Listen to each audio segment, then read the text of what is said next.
Nabalakan na po ka mga kapitan sa barangay nga wa pa makauli silang service vehicle nga posibleng mahitabo kanilang nahitabo ni Konsehal Rodolfo Tabasa sa barangay Labangon. Ang mao mga kapitan mipadaan og suwat ngadto Cebu City Police Office aron nila ipadayag ang ilang habig. Sinuan Mirondina sa report. Sa suwat nga gipada, sa napo ka mga kapitan kang Cebu City Police Office Director Senior Superintendent Benjamin Santos, gisaysay niini ang mga rason nganong walay legal o factual basis ang pagpaaresto kanila base sa gipasakang kasong carnapping.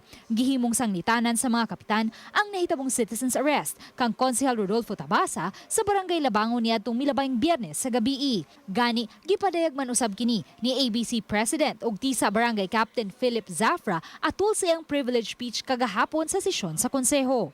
The arrest is without legal basis.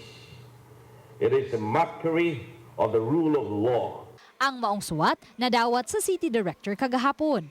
Gipirmahan kini nila ni Zafra, Kapitan Ramil Ayuman sa Barangay Apas, Rosalita Calieno sa Barangay Buot, Joel Garganera sa Barangay Tinago, Yolandito Kagang sa Basak Pardo, Rinaldo Lauron sa Cambinocot, Lemar Alcover sa Sambag 1, Alan Masicampo sa San Antonio, Ana Tabal sa Tagbao, o Raquel Avila sa Camagayan. Gipadadaan usab og kopya sa suwat ang tanang police stations sa Dakbayan sa Sugbo.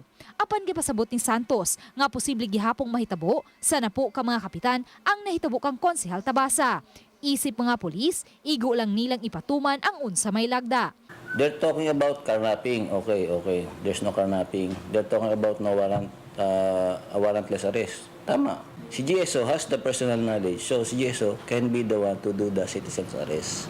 So the police will only be there, ulitin ko, for the safety nung nag-implement. Luan Mirondina, Balitang Bisdak.